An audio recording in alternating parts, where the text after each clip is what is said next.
Warn you now, this is a 101 level discussion on FAIR. You're not going to walk out of this presentation with methodology and being able to go and implement it. Sure. In your organizations, just because there's a lot to know. So this is going to be a very high-level overview, hopefully give you a little bit of an appetite for quantitative analysis. Show of hands, how many people in the room have heard of FAIR? You Googled it? All right. Yes. Google's my favorite research tool. Good. And how many people in the audience, in the group, are in a security role versus a compliance or a risk analysis role? How many people are in a risk analysis role? Information risk. Anyone outside of information risk, like operational risk? What space are you in? I'm in software engineering. Okay. What about yourself? Software. How about compliance? A lot of compliance folks. And versions, compliance, HIPAA, people, HIPAA, SOX. Yes, all of the above for you, right? Okay, good. Just want to get a flavor of who's in the audience. I'll let you drive. William? Hey, John. There we go. Use the microphone for the video. Oh, for the video? No. Oh, you're getting it? Okay. So these two handsome young men are these two handsome young men. Well, not so young and not so handsome, but nonetheless, it's us. My name is Apolonio Garcia. I'm the president and founder of HealthGuard Security. It's a cybersecurity risk management firm in Cincinnati that specializes in healthcare. We focus primarily on hospitals and the provider space. Company's been around for about 15 years. I've been doing information security for about 19-ish years. I've been doing quantitative analysis and implementing quantitative analysis in the healthcare space for about 7 or 8 years. I had the pleasure of meeting Jack soon after he released FAIR and took a sip of the Kool-Aid and was hooked. So that's who I am. I'm John Zuziak. I am currently the Chief Information Security Officer for the University of Louisville Hospital. I've been there about 2 weeks, so I'm still, I'll say, pretty new. I just got the business cards printed, so the ink's fresh on there, so be careful if you pick one up. Prior to that, I was with Catholic Health Initiatives.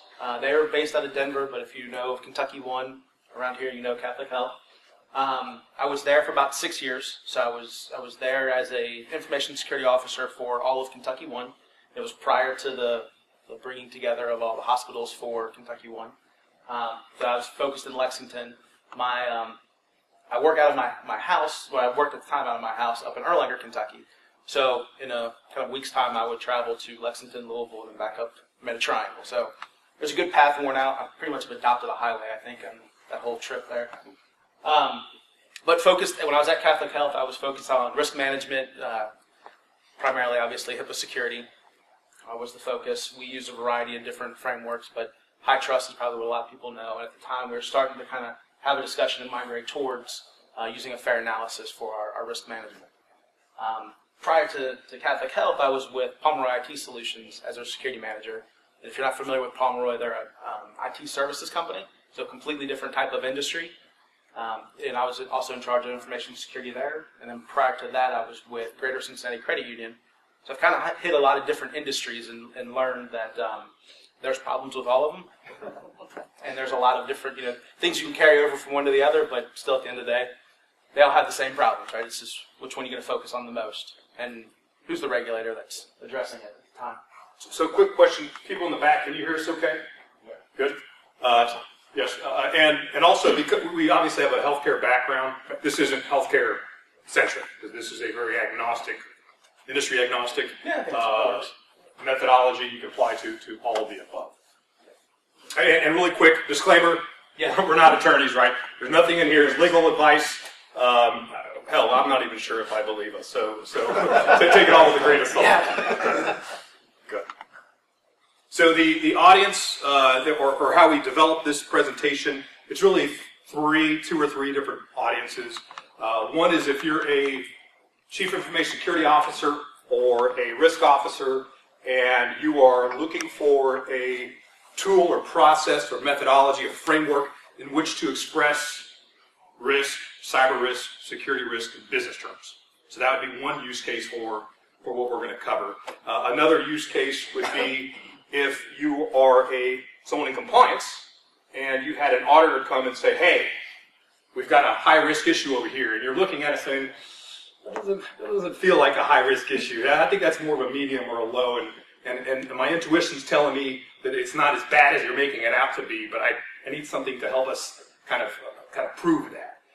And the third use case would be if you're a security person, an operational security person, and you are just wanting to understand, how do I express all this technical binary ones and zeros security stuff into language that my boss, who may be a CISO, maybe a CIO or director, and help them understand where we have issues, and really, selfishly, how do I justify the things I'm going to request, right? The tools, the additional controls, the policy changes, etc.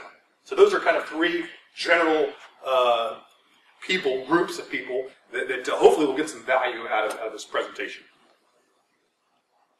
So to start off, just kind of, how do the boards feel about information security today? Oxford Research went ahead and did a survey in 2016 of about 2,000 different board members to ask questions, are they getting the right information when it comes to information security, cybersecurity, risks, threats, all that, that good stuff. So I guess real quick, how does everyone feel that, their response was? Was it positive in the sense that they're getting the right information, or you feel like we're probably lacking in what we're giving them? That's right. You kind of failed that one. And it came out that about 85% believe that IT security execs are not getting the information that they need from cybersecurity. And to Ab's point before, why that's critical is, as an industry, the cybersecurity industry, information security industry, we're in this whole mature phase, right?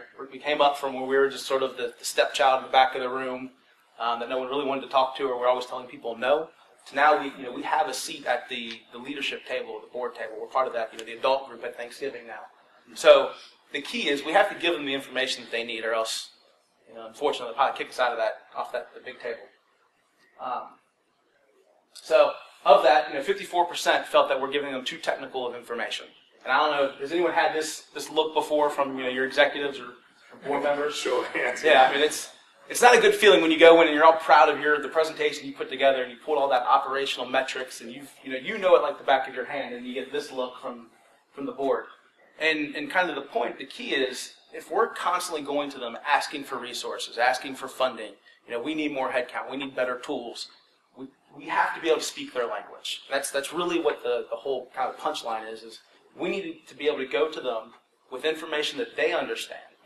Rather than us expect them to meet us, on our side, we need to go over there and show them, this is what it is, this is what this information means, and why it's important to the organization. And here's even worse of a look. So, they said that 59%, the survey came out, 59% believe that there's a good chance executives, or the cybersecurity leadership folks, could lose their job, get the old pink slip, because they're giving bad information, or information that no one really understands. At the end of the day, we have to be able to give them that information in order to make the well-informed quality decisions that they need and expect. So, now, what's the wish list, right? What does every executive want when it comes to this type of information? Obviously, it's the reports with understandable languages. And I'd call it English, but it's more, it's executive level information. So it's, we have to be able to translate that from our speak, the cybersecurity realm, to board level information. What do they want to see? What do they need to know? And that's where we believe, I'm going to throw you into the bus on that one, we believe that the FAIR kind of model will help give you that information to make that sort of translation. I'll call it the Rosetta Stone of information security. Yeah, so a quick question is, with regard to what you've seen out there in the world today, has anyone found we'll call it Rosetta Stone, I love that, yeah. A way to express security risk, cyber risk in business terms? Has anyone found something out there that they use or at least heard of that would help them with that? Show of hands. Good. Good. Oh, then this should be good. This should be good. Because if you guys came out with like 15 things, it's like, well, we can just leave them. Turns into a round table. Right. Tell us more. Tell us more. Okay, so I kind of just gave away the punchline there, but the key of what we've determined and what I've seen just kind of through my experience has been whenever I go into those types of leadership meetings, having quantitative information, the numbers, and making something that it's not just my opinion, it's not, John fact. It really is something that can stand on its own. The board can understand it. Putting it in the terms of, for pretty much all of us, is going to be regulatory compliance, the financial impact of something, and then kind of any other specifics that you want to make for your industry and your organization, tying that in there as well. But that makes it something that the board can grab onto, that they understand, that they're able to do something with and make those quality decisions. Let me maybe add one thing. Does anyone know who John Wheeler is with Gartner? So John Wheeler is one of the lead risk analysts, a brilliant guy in this space, and all operational risk space. And I was having a conversation with him a couple of weeks ago, and one of the things that, as we're talking about some of the things that we're working on internally at HealthGuard, one of the things the points that he made to me was, he said, Apps, if you are presenting to the board, and you say, you use the terms, based on my experience, or here's what I believe, you've lost all credibility, right? If those words come out of your mouth, you're pretty much done. They want to see data, and in security, we've heard about painting a narrative, telling a story, and that's how we convey the security message. That's how we get people, non-IT executives, to understand cyber risk, is by telling them stories, anecdotal stuff, which is useful, but that's only because it's a proxy for data.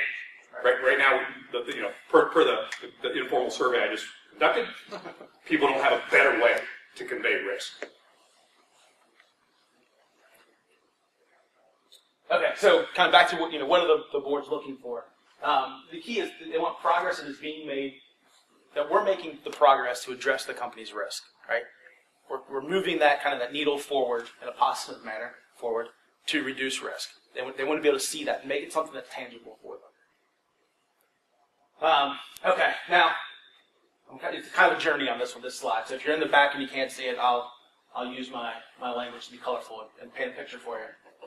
So this is probably a model that I think most of us are at least accustomed to in what we normally see, where we have decision makers and they're basing their decisions, the information that they have, to create the policies and based on the resources out in the field, right? So there's a picture of Congress, which is obviously very efficient when it comes to making decisions and that kind of stuff. Policies, I guess bills being signed. The key over here is the resources. I guess we can say it here, right? These are bombs. So, but it's key, right? It's the generals on the field are down those of us that are out there executing those policies. It kind of flows around. So in order for us to be able to make sure we have the decision makers setting the right policies and giving us the resources, we have to be able to feed back that quality information, right? We have to make that loop. And the intelligence, that information that's coming in, is coming to us. So we have to be able to spit it back up to them in order to kind of, I guess selfishly, get back what we need out of this, right? The last thing we want is we have these crazy, strict policies that we can't do anything with because we don't have the resources. And I'm sure none of us are in that boat, right? And I know anyone in the healthcare, you're probably struggling the same as I am, where we have fantastic policies, but we struggle getting the resources to deploy. So we have to fix this feed back up to the top.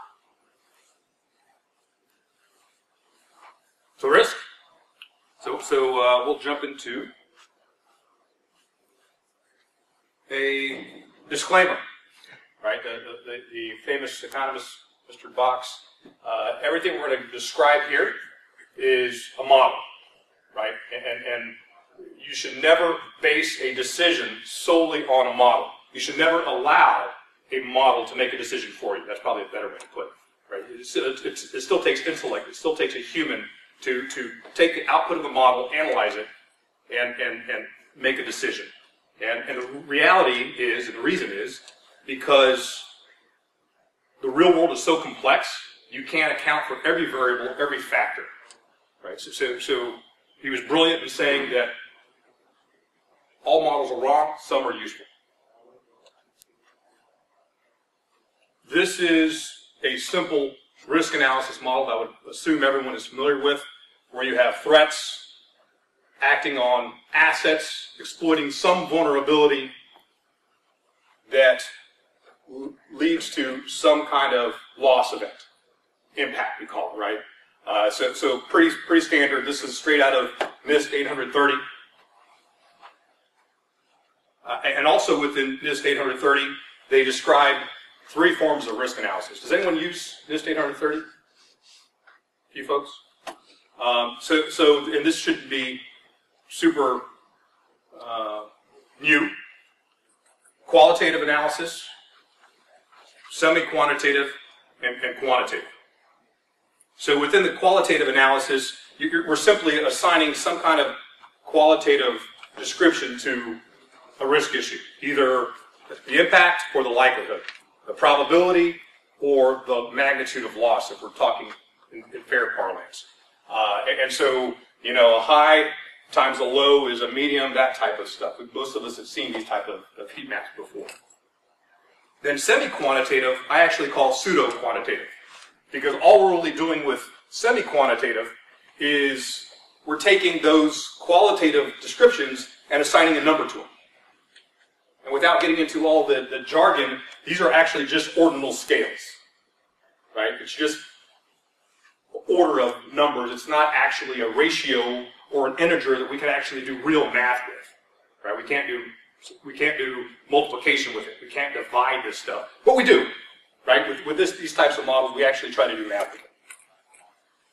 And then finally, quantitative analysis, right? These are the hard numbers.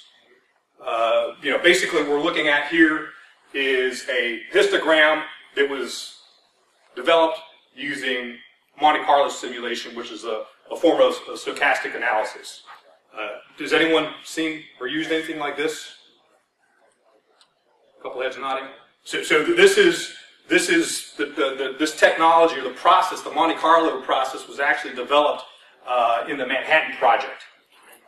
When the physicists were trying to figure out how to split the atom, and the computations they were doing were so complex, they actually had to come up with a new way to do that kind of math. And so they developed Monte Carlo analysis. Now it's used pretty readily in almost every type of quantitative type of risk analysis. All right, so just so you know that we didn't just make this up, you know, on our own the other night. That would have been really cool if we did. So the Open Fair is a open source group. Is that kind of open group. Yeah, open group. Yeah. That came up with the fair Ontology, and so Jack Jones is the creator, and he was with Nationwide Insurance when he created the method, the Ontology. I'm not sure what to call that framework. Yeah. And he spun that. You know, he created his own company with that, but still, this is free to use out there. You can pick up information on it and use it. It was adopted by the Open Group in 2014. Great way to document the risk taxonomy standard, risk analysis. It is a proven methodology for this, so there is some kind of meat behind it that said you can use it. Traditionally, it's been used because it kind of came out of the insurance world, been used more in the financial space, but now other kind of industries are starting to pick it up and run with it this time. And really quickly, John, also interesting to note that since then, ISACA has acknowledged it, NIST has acknowledged it. So this isn't just, a lot of Americans haven't really heard of or used any of the open group standards. It's an international body, but here domestically, NIST and ISACA have acknowledged and now prescribed FAIR as a proven model. So, kind of the causes of the bad analysis that we have today. And I'll just kind of speak from personal experience. I've lived in many of these different buckets. When I go up and trying to explain risk, a couple of the organizations that I was with, we would bring in, I'll say some of the brightest minds, top-notch, high-dollar types of consultants to come in and help us review our risk management plan. How are we documenting risk? How are we doing our assessments? And the key is on the analysis. And they came up with a lot of the information they gave back to us was really based on more of the qualitative analysis. Now, I would even say probably most of them didn't even really come up with the pseudo quantitative. It was really just qualitative. The heat maps were big because it's colorful, and I think a lot of people just like to look at the colors. But that seemed like that was kind of where they kept going with it, right? So we were spending a lot of money, high dollar money, or a lot of money on these solutions, but we're still coming up with the same thing. We would go to the boards, we would go to leadership. It wasn't anything that was helping them. They were still coming, they were coming to us with the same questions, asking us how is that really going to impact them? What's the scenario that this is, used in? So you'll see, the math on the ordinal scales is definitely the big challenge. And I think another issue that we always had was the cognitive biasness. Coming in with sort of our gut feeling of, we would go and really explain with no background to really support us or no information there to support it. We'd give, this is our belief, and that was always a key word. This is our belief, and this is how we feel, what our risk is today. So we're making, a lot of decisions based on people's gut feelings, which is never good. So this is the beginning of the taxonomy for ontology, as they refer to it now. And the first thing we'll do, and there's one of the nice things about FAIR, and even if you don't adopt FAIR in its entirety, I would at least suggest that you look at the way they define threats and vulnerabilities and risk and basically the terminology, the lexicon around security and cyber risk. That in of itself is worth its weight in gold because it gives us some really common language that we could use in our organizations and when we're talking to peers. One of the challenges that we have in the profession is if I say this is a risk, and I walk up to 10 of you and I show it to you, I would probably get at least 3 or 4 different responses to, is that a risk or is that a threat or is that a vulnerability, right? We use that, we don't use the same language, so FAIR helps with that.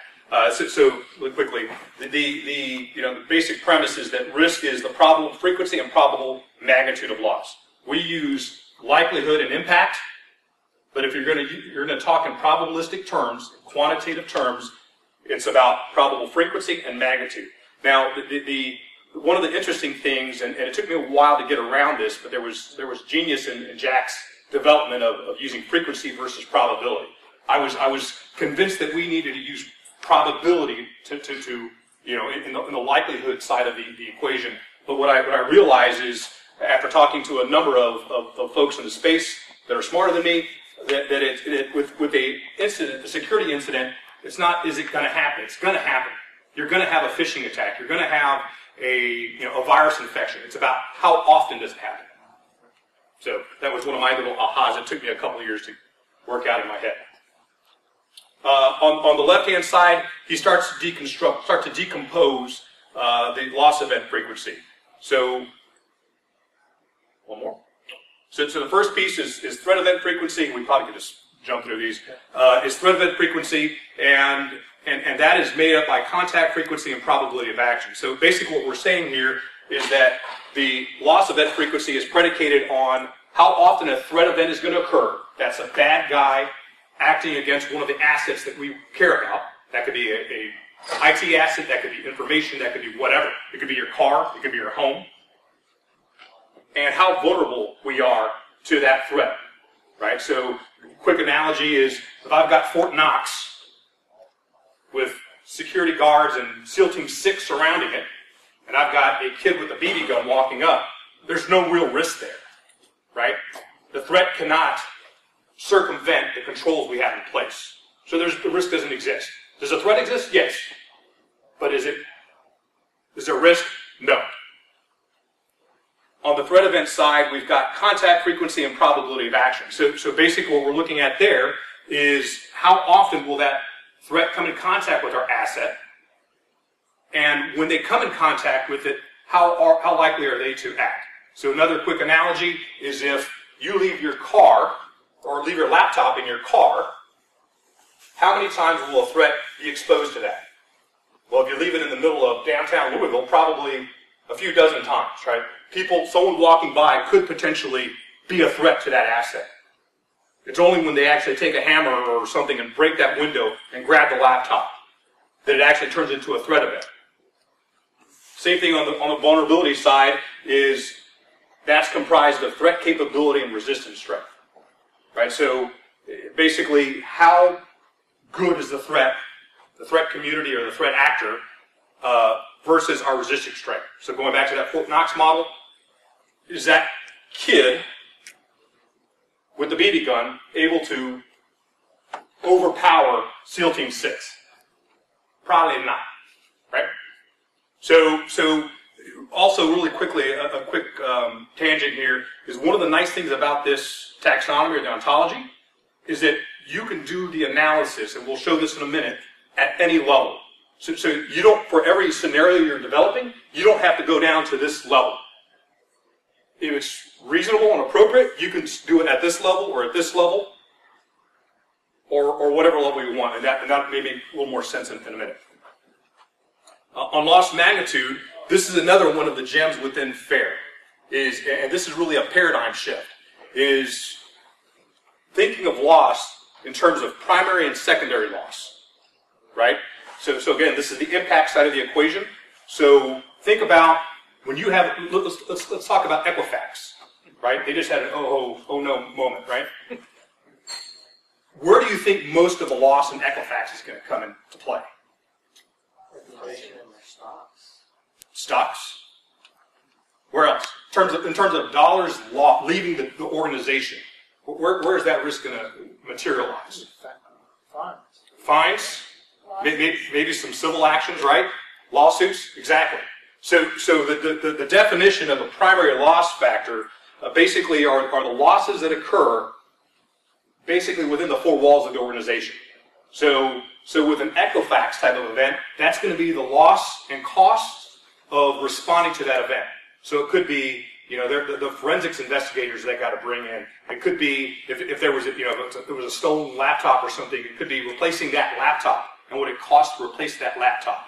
On the secondary loss side, you're fine. The secondary loss side, that's basically the loss that occurs outside of the organization, secondary stakeholders. So a secondary stakeholder would be a regulator, right? So OCR or the FTC or whoever is going to come after them and basically levy a fine or penalty against them. Or it could be a civil suit, a class action suit. That would be an external entity levying those damages, and that would be an example of a secondary loss. Forms of loss, there's basically 6.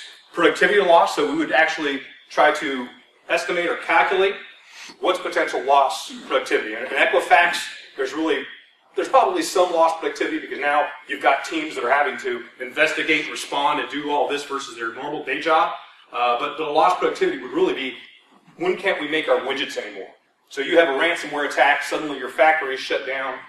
We can't actually produce what we normally produce. So that would be a productivity loss. Response loss would be, basically just responding to an event.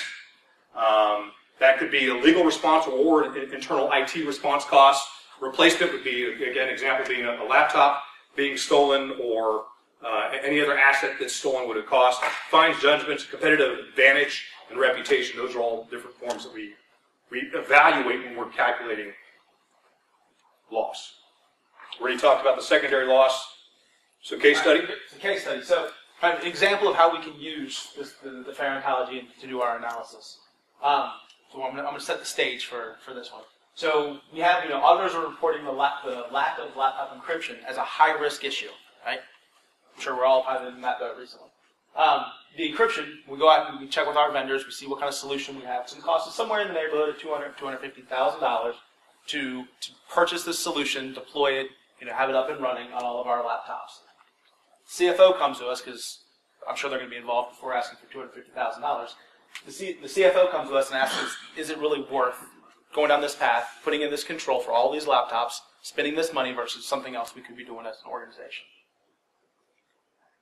So this is, when I was talking earlier about the ontology, this analysis is basically going to be at the highest level of abstraction, that loss event frequency and magnitude of loss.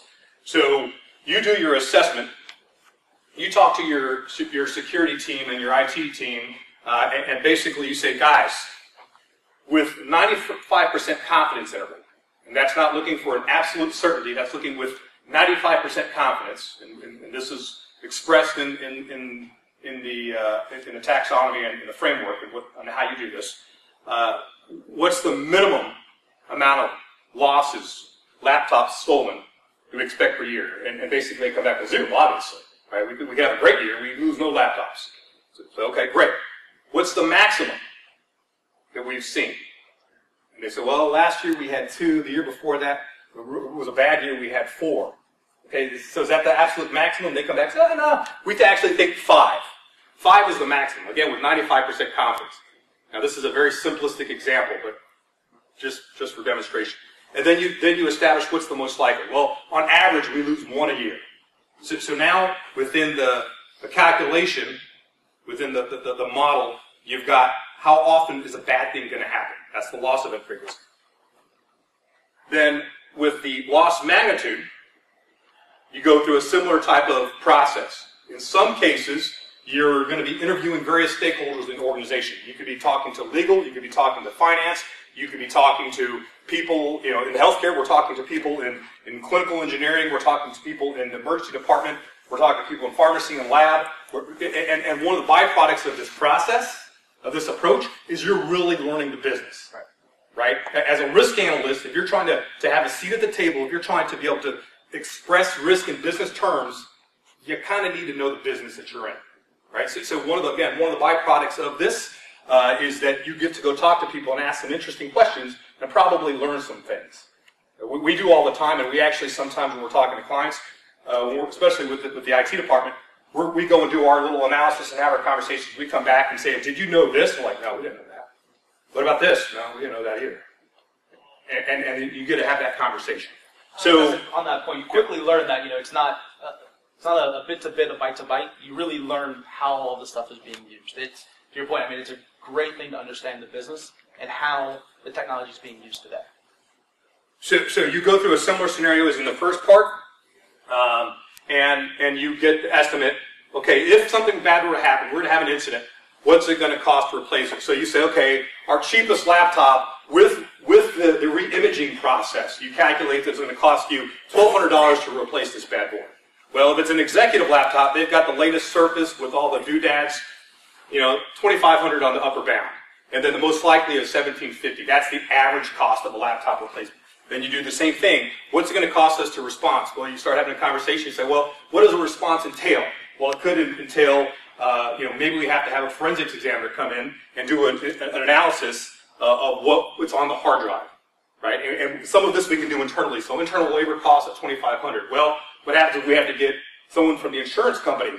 We have to notify an insurance company, and they have to bring in external legal counsel and then bring in a high-paid forensics examiner. Well, suddenly that price could go up, right? Because you're paying legal costs and you're paying an external forensics company, right? So let's just say, hypothetically, it's $75K. That's the primary loss. That's the internal cost. Now this external cost, the external loss, secondary loss, gets a lot more expensive. And this is actually pretty representative of what we find all the time. And you guys nailed it earlier. It's not the cost of the event. It's all the aftermath, right? The collateral damage, or what do you want to call it, from the event that's actually more expensive. So suddenly response costs, it's not crazy to have $1 million legal bill as a result of a breach. And I guarantee you, Target and Equifax, their bills are a lot higher than that, right? Same thing with fines and judgment, right? This is representative of a healthcare type of setting, but $10 million fine and judgment anymore is that's a slap on the hand, right? Maybe you have insurance, maybe you don't, but that's how it works. And real quick, in most cases, once again, I'll go back to that. I'm not a legal expert by any means, but in most cases, the cyber liability insurance does not cover the fines and judgments. And any type of regulatory penalties, it's not covered by cyber liability insurance. Little fact if anyone's interested. So this is kind of the punchline on what it would look like on the output of an analysis. And by the way, RiskLens does have a tool, a suite, and RiskLens is a company that Jack Jones is with now, he helped found. They've got tools that do that. There are also, you could do this kind of analysis, and this was actually done in Excel.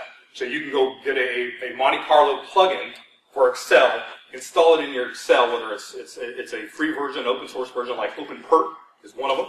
or you can use one that I actually use for quick and dirty analysis called RiskAmp, and you can do it in Excel. Excel is very powerful.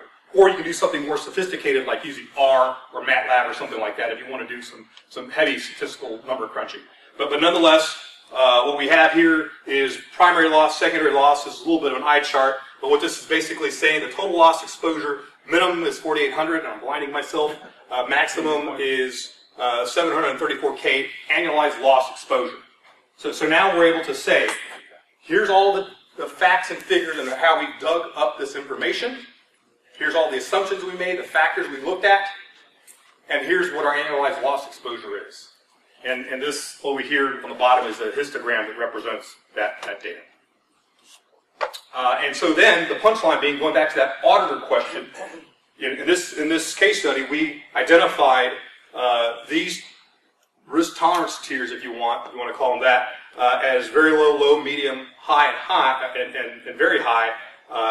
Low is anything north of 1,000, medium is anything north of 10,000, high is anything north of 100,000, and very high is anything north of 1 million.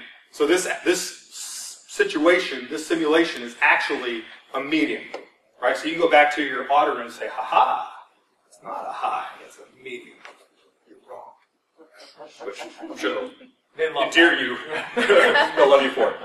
So this is the tip of the iceberg, right? There's a lot. We rushed through this. There's a lot of information here. There's a lot of stuff we didn't cover, but we just, again, as I said from the outset, we just wanted to give you a taste, maybe whet your appetite a little bit on that there is something out there that you can turn to help you have those business conversations. A couple of things is if anyone is interested in learning more about a training on Open Fair, you can go to the Open Group or RiskLens, or you can go to our website, healthguardsecurity.com/openfair, and just sign in here. And if we're going to ever bring training to Louisville, right now we don't have it planned, but if there's interest, we would consider bringing training to Louisville. Sign up, and we'll keep you posted. Also, if you do this, the exit screen from this sign up will take you to a list of resources, including the taxonomies and stuff, so if you're interested in learning more. So it will actually launch you over to that landing page at the Open Group. So last point will be, there will be a sanitized version of this slide deck available on our website, healthguardsecurity.com/blog, if anyone is interested in the slide deck. And with that, open for questions, and I think we've got record time, about 5 minutes. So let me ask you, this is one control, this is one thing. What's the time to take a look at your whole organization? What do you think that, how many people? What's that look like? To use this methodology. To use Open Fair, or to use Fair in general? Yeah. What does it take you now? Well, right now it's by gut. Yeah. Oh, okay, gotcha. So what, if I was going to implement this, what would it take? Is it a team of people? How does it happen? I'll give my kind of experience with it, and then you can chime in with what you've seen. So I'm going to say, well, obviously I have to go with it depends, right? Depends on how much you're wanting to look at one time. He's a consultant, want to be. Right, I guess. The key is, what I've experienced and the way it's been is you're able to kind of slice things up. So when you do your you start off with your analysis of your organization and kind of see where the issues are.